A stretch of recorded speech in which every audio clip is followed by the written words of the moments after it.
के माटी माँ भारत कस फुलवारी। ये फुलवारी माँ हरियर हरियर छत्तीसगढ़ महतारी। ये फुलवारी ला सुघर बारी ला चला सजा बूजी। हमर बयारू छत्तीसगढ़ के नाम जगा बूजी। हमर मयारू छत्तीसगढ़ के नाम जगावो जी। ये धरती के माटी माँ भारत कस फुलवारी। ये फुलवारी माँ हरियर हरियर छत्तीसगढ़ महतारी। ये फुलवारी ला सुघर बारी ला चला सजा बूजी। हमर मयारू छत्तीसगढ़ के नाम जगावो जी।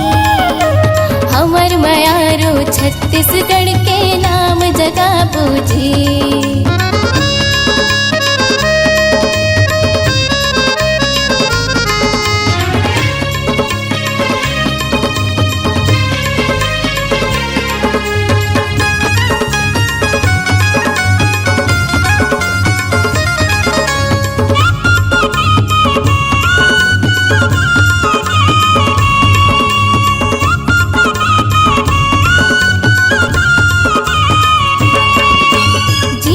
शिवरी नारायण माँ संगी सबरी दाई के सुंदर धाम।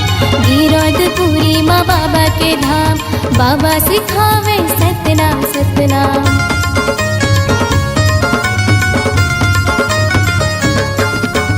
जी हाँ के शिवरी नारायण माँ संगी सबरी दाई के सुंदर धाम। गिरौदपुरी माँ बाबा के धाम। बाबा सिखावे सतनाम सतनाम। गिरौदपुरी माँ बाबा के धाम।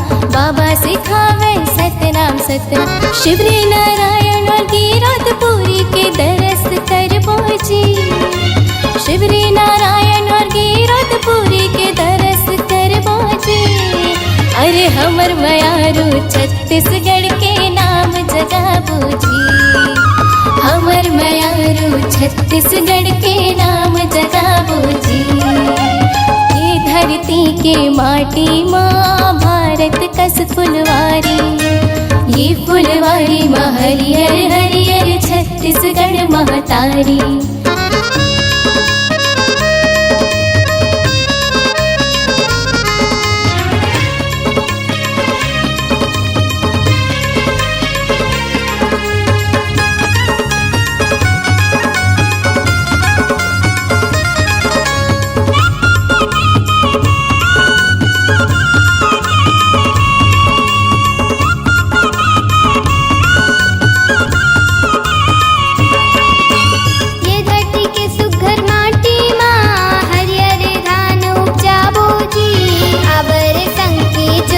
पंथी कर्मा ददरिया गावो जी।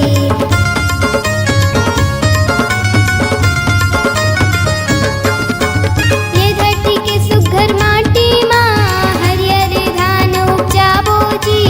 आवर संगी चुरमिल के पंथी कर्मा ददरिया गावो जी। आवर संगी चुरमिल के पंथी कर्मा ददरिया गावो जी। बउग बिया सीमा खा के बासी नगर चलावो जी। बउग बिया सीमा खा के बासी नगर चलावो जी। अरे हमर मयारू छत्तीसगढ़ के नाम जगा बूझी। हमर मयारू छत्तीसगढ़ के नाम जगावो जी। ये धरती के माटी माँ भारत कस फुलवारी। ये फुलवारी माँ हरियर हरियर छत्तीसगढ़ महतारी। ये फुलवारी ला सुघर बारी ला चला सजा बूजी। हमर मयारू छत्तीसगढ़ के नाम